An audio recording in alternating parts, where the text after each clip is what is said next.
Bonjour tout le monde, salut mes chers élèves de la deuxième année collégiale, toujours dans le cadre de l'enseignement à distance. Je vous propose un chapitre sur la reproduction chez les plantes.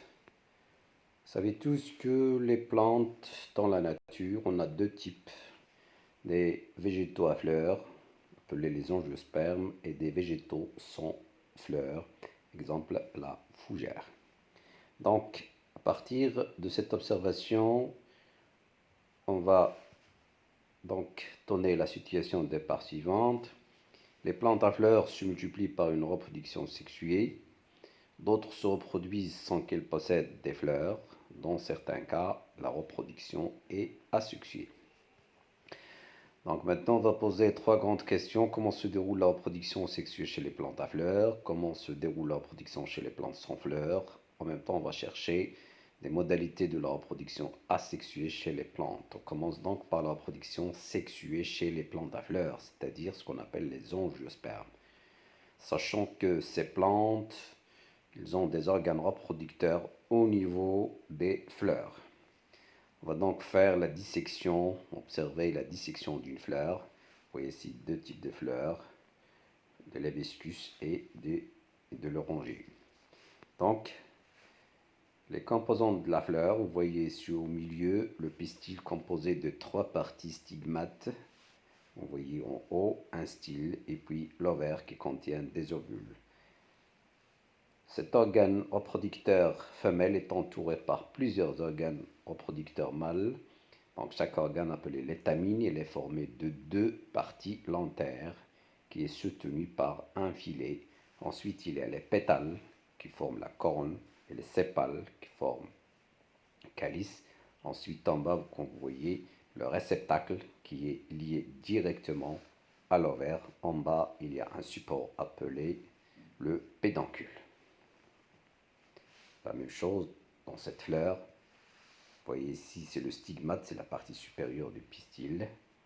Et puis ici, c'est le pétale.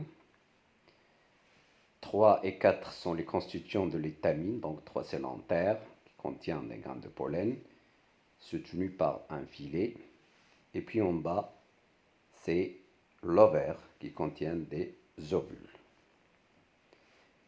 La fleur est supportée par un pédoncule. La même chose dans cette image, ce qui nous intéresse le plus, c'est de faire la différence entre l'organe femelle, appelé le pistil, et l'organe mâle. Ici, c'est une observation au microscope des grains de pollen qu'on trouve au niveau des anthères, aussi au niveau des ovules, des ovaires plutôt, on trouve des ovules. Ici, c'est l'observation microscopique de l'ovule, formé d'un sac embryonnaire avec deux téguments internes et externes. Dans cette conclusion, on va parler donc des rôles, des fonctions, des parties de la fleur. Donc la fleur est l'appareil reproducteur chez les angiospermes. Il est formé des organes suivants. Le pédoncule, réceptacle, supporte la fleur. Le calice, il est formé des sépales qui protègent la fleur. La corolle formée des pétales protège donc l'organe interne de la fleur. Les étamines, qui représentent l'organe reproducteur mâle, formé d'un filet qui porte une antère contenant des grains de pollen. Le pistil comme organe reproducteur femelle formé par un ovaire en bas qui renferme des ovules, un style et un stigmate, la partie supérieure. Les grains de pollen produisent des gamètes mâles, donc vous voyez ici que les gamètes mâles, on les trouve au niveau des grains de pollen. Par contre, les gamètes femelles, les ovules, on les trouve dans les ovaires. Maintenant, on va poser la question, comment se fait la rencontre des gamètes, puisqu'il s'agit d'une reproduction sexuée, donc on va chercher comment. Chez les plantes à fleurs, il y a un phénomène appelé la pollinisation. Comme vous voyez, il y a le mot pollen, c'est-à-dire qu'il y a le transport des graines de pollen vers le stigmate. À partir de ces expériences, on va faire donc une analyse. Vous voyez ici la première expérience, la fleur se transforme en fruit. Donc on va expliquer pourquoi. Parce qu'il y a le passage des graines de pollen vers le pistil, donc il y a un phénomène de pollinisation. Par contre, dans la deuxième fleur, le résultat de l'expérience, la fleur ne se transforme pas en fruit, Donc, plus précisément, c'est le lovaire qui va se transformer en fruit. Donc ici, il n'y a pas de transformation. Pourquoi? Parce qu'il n'y a pas passage des graines de pollen des étamines vers le stigmate, car on a mis une membrane imperméable. La deuxième expérience, même si on a pris des étamines d'une autre fleur, mais de même espèce, on a essayé donc de secouer les graines de pollen sur le stigmate. Il y a la transformation de l'ovaire en fruit. La dernière expérience, on a fait la même chose, mais on a utilisé une autre fleur d'une autre espèce, la lavande. On a secoué les graines de pollen. On a remarqué que l'ovaire ne se transforme pas en fruit. Donc vous voyez, à partir de ces expériences, on va déduire que pour qu'il y ait formation du fruit, il faut qu'il y ait phénomène de pollinisation. Donc pour que la fleur se transforme en fruit, j'ai dit bien, ce n'est pas toute la fleur qui se transforme en fruit, mais c'est l'ovaire, on va voir ça. Il faut que le stigmate de la fleur reçoive des graines de pollen issues des étamines de la même fleur ou d'une autre fleur, mais de même espèce. C'est le phénomène de pollinisation. Cette image, il nous montre les deux types de pollinisation. Par exemple, chez le maïs, vous voyez qu'il y a le passage, le transport des grains de pollen à partir des étamines vers le pistil de la même fleur. On parle donc d'une pollinisation qui est directe ou une autopollinisation. Par contre, dans le deuxième cas, on voit le passage des grains de pollen des étamines de la plante ou la fleur X vers le pistil, le stigmate de la fleur Y. Donc on parle d'une pollinisation qui est croisée. Dans cette image, il y a la différence entre les deux types de pollinisation. Vous voyez ici la pollinisation croisée, c'est-à-dire deux fleurs. Le passage des graines de pollen sont transportés vers le pistil d'une autre fleur, mais de même espèce. L'autopollinisation, c'est-à-dire que les graines de pollen ils sont transportés des étamines de la même fleur sur le stigmate de la même fleur. Donc ici, on a deux types de pollinisation. L'autopollinisation, les grains de pollen sont transportés vers le stigmate de la même fleur. Et puis la pollinisation croisée, grains de pollen d'une fleur transportés vers le stigmate d'une autre fleur. Mais la condition, ils doivent être de même espèce. Maintenant, on va parler de la facteur de pollinisation, c'est-à-dire quels sont les facteurs responsables du transport des graines de pollen vers le stigmate. On a donc quatre facteurs. L'air, c'est le facteur le plus responsable. Et puis, il y a les oiseaux chez certaines espèces végétales. Il y a les insectes, les abeilles qui sont attirées par le nectar des fleurs, les papillons qui sont attirés par la coloration des pétales. Et puis il y a l'intervention de l'homme pour qu'il y ait une pollinisation, surtout chez le palmier dattier. La pollinisation donc il se fait par différents facteurs, le vent, les insectes, les oiseaux et l'homme. Maintenant on va chercher comment se fait la rencontre des gamètes, c'est-à-dire la fécondation. On va exploiter ce document. Donc ici l'image nous montre au microscope ou à la loupe binoculaire, c'est on observe au niveau du stigmate d'un pistil, on remarque qu'il y a donc plusieurs graines de pollen qui sont en germination. Et vous voyez ici, on essaie d'agrandir les graines de pollen qui subissent la germination. Vous voyez qu'il y a la formation de ce qu'on appelle un tube pollinique, et à l'intérieur de chaque tube pollinique, il y a des spermatozoïdes. Vous voyez ici le schéma qui montre ici la germination qui donne le tube pollinique qui s'enfonce à l'intérieur du style pour arriver vers les ovules à l'intérieur de l'ovaire. Vous voyez donc 4, numéro 4, elle désigne les gamètes mâles, 2, donc pour qu'il y ait une fécondation au niveau de l'ovaire. La conclusion après la pollinisation, donc on a 4 étapes. Les graines de pollen subissent le phénomène de germination et ce phénomène il aboutit à la formation du tube pollinique. Donc vous voyez que le tube pollinique il sert à faire arriver les gamètes mâles vers les ovules. Deuxième étape, enfoncement du tube pollinique contenant deux gamètes mâles à travers le style vers l'ovaire. Et puis, troisième étape, c'est la fécondation et la formation de l'œuf. Parce que vous savez toujours le résultat de la fécondation, c'est la formation de l'œuf. La dernière étape, lorsque les œufs sont formés, ils se transforment en graines, alors l'ovaire se transforme en fruit. Donc, après, les graines, ils vont subir la germination, lorsqu'il y a les conditions de germination. Vous voyez donc ici les étapes de la germination à partir de 2 jours. À l'intérieur de chaque graine, on a donc des plantules, des embryons qui vont se transformer en une plante.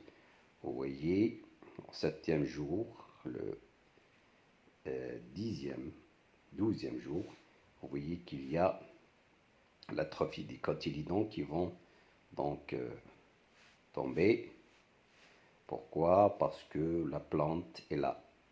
Donc ces feuilles, vous voyez, donc il commence à synthétiser sa propre matière organique par le phénomène de photosynthèse. Donc on n'a plus besoin des cotylédons qui constituent au début des organes de réserve nutritive.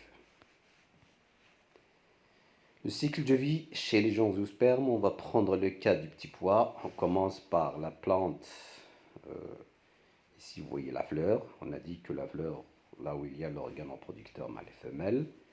La pollinisation, c'est-à-dire le passage des graines de pollen sur les stigmates pour qu'il y ait germination, formation de tube pollinique, et puis il y aura la fécondation au niveau des ovaires. J'ai dit que les œufs vont se transformer en graines, et puis l'ovaire, il va se transformer en fruit. Vous voyez à l'intérieur du fruit, ici, chez le petit pois, à l'intérieur du fruit qui est considéré au début l'ovaire, il y a la formation des graines.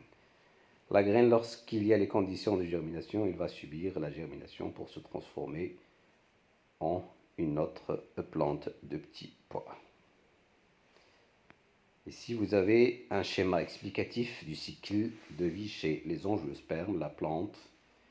On a dit que les angiospermes sont des plantes à fleurs, donc à l'intérieur de la fleur, on trouve un pistil qui représente l'organe femelle, contenant l'ovaire, là où il y a des ovules, considérés des gamètes femelles. En même temps, il y a les étamines considérées comme des organes mâles. Au niveau de l'antère, il y a des graines de pollen. Au niveau des graines de pollen, on trouve des gamètes mâles. Donc, puisqu'il y a gamètes femelles, gamètes mâles, il y aura un phénomène de fécondation pour qu'il y ait la formation de la cellule œuf qui va se transformer en graine. La graine, par les conditions de germination, l'embryon, la plantule, il va se transformer en plante. Deuxièmement, la reproduction sexuée chez les plantes sans fleurs. Donc, puisqu'il n'y a pas de fleurs, on va chercher quels sont les autres organes responsables de la reproduction. On prend ici l'exemple chez la fougère. Donc, c'est une plante sans fleurs, mais il y a d'autres éléments responsables. On trouve au niveau des feuilles, vous voyez ici, des amas de sporanges. Vous voyez les amas de sporanges. Ici, au microscope, on voit la vie d'un sporange mûr qui se déchire. Il va libérer des spores. Vous voyez, et les spores vont subir la germination. Donc vous voyez ici le sporange, lorsqu'elle arrive à maturité, il se déchire pour libérer plusieurs spores. Ces spores vont subir la germination pour se transformer en un autre individu appelé protale. Donc ici, on va résumer ce qu'on a observé. La face inférieure des feuilles de polypode contient des amas jaunes appelés les sporanges. Chaque sporange contient des grains microscopiques appelés spores. À maturité, les sporanges se déchirent et libèrent des spores dispersés par le vent. Donc le polypode, puisqu'il produit des spores, on l'appelle sporophyte. J'ai dit que les spores seront libérés sur le sol. Lorsqu'il y a les conditions favorables, ils vont subir la germination pour se transformer en protale. Donc un spore se transforme en protale. Et vous voyez ici, on essaie de voir au microscope le protal. Il contient deux organes reproducteurs mâles appelés entéridies. À l'intérieur des entéridies, on trouve des entérozoïdes qui représentent des gamètes qui sont mâles.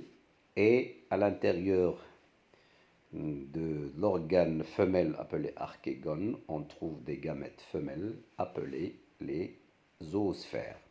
Donc, puisqu'il y a gamètes mâles les entérozoïdes, gamètes femelles les zoosphères, il y aura une fécondation.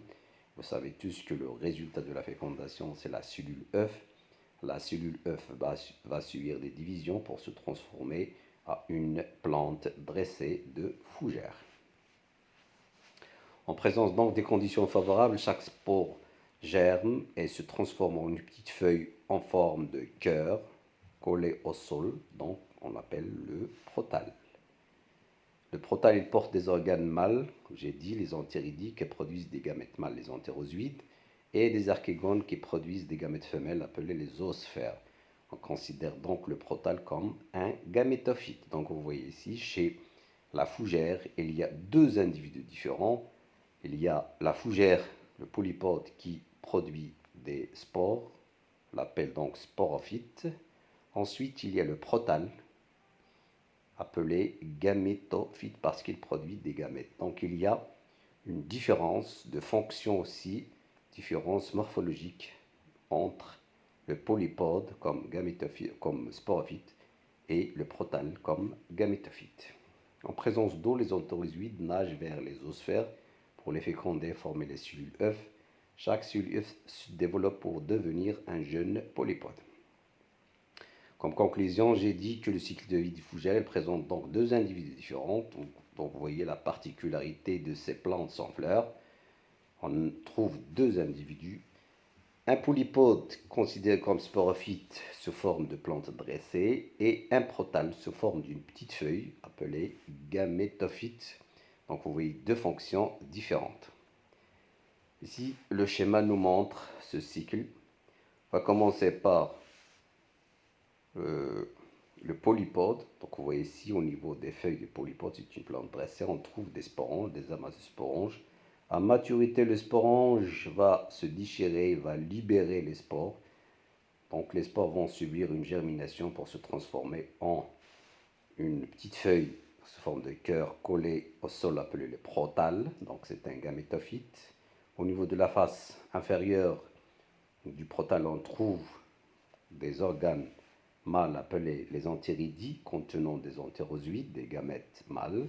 Aussi, il y a des organes femelles appelés des archégones contenant à l'intérieur des zoosphères. Il y a la migration des spermatozoïdes ou des entérozoïdes vers les zoosphères par la présence de l'eau. Donc il y aura une fécondation et toujours, lorsqu'il y a fécondation, il s'agit donc d'une reproduction sexuée. Il y aura formation de la cellule œuf qui va subir des divisions cellulaires pour se transformer en une jeune plante de fougère.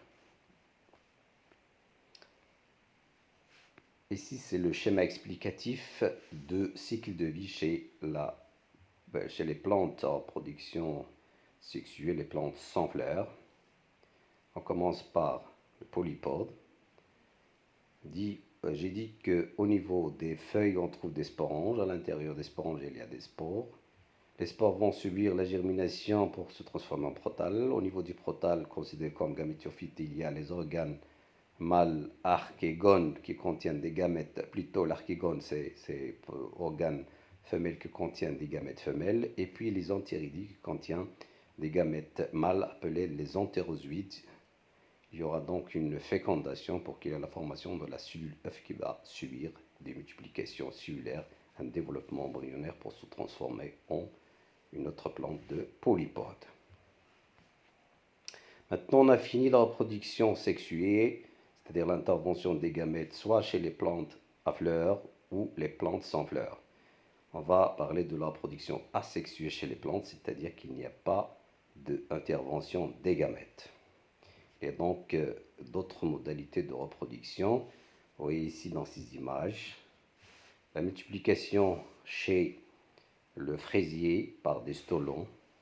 Il y a aussi des tiges souterraines appelées les rhizomes, ou parfois des bulbes, qu'on voyait chez l'ail ou l'oignon, et par des tubercules qui produisent des nodules chez la pomme de terre, par exemple. Beaucoup de plantes peuvent se multiplier sans produire des gamètes, c'est la reproduction asexuée. On l'appelle aussi multiplication végétative parce qu'ils utilisent des parties de l'appareil végétatif, c'est-à-dire soit des racines, soit des tiges, soit des feuilles. Comment se fait donc cette multiplication? On a donc deux types de reproduction asexuée, une reproduction qui se fait naturellement. Voilà donc, par exemple, chez le fraisier, j'ai dit qu'il y a la formation des tiges aériennes lorsqu'ils se posent sur le sol, ils vont se transformer en une autre plante. Donc vous voyez, il n'y a pas d'intervention de gamètes, c'est-à-dire à partir de la plante mère, on va avoir d'autres plantes.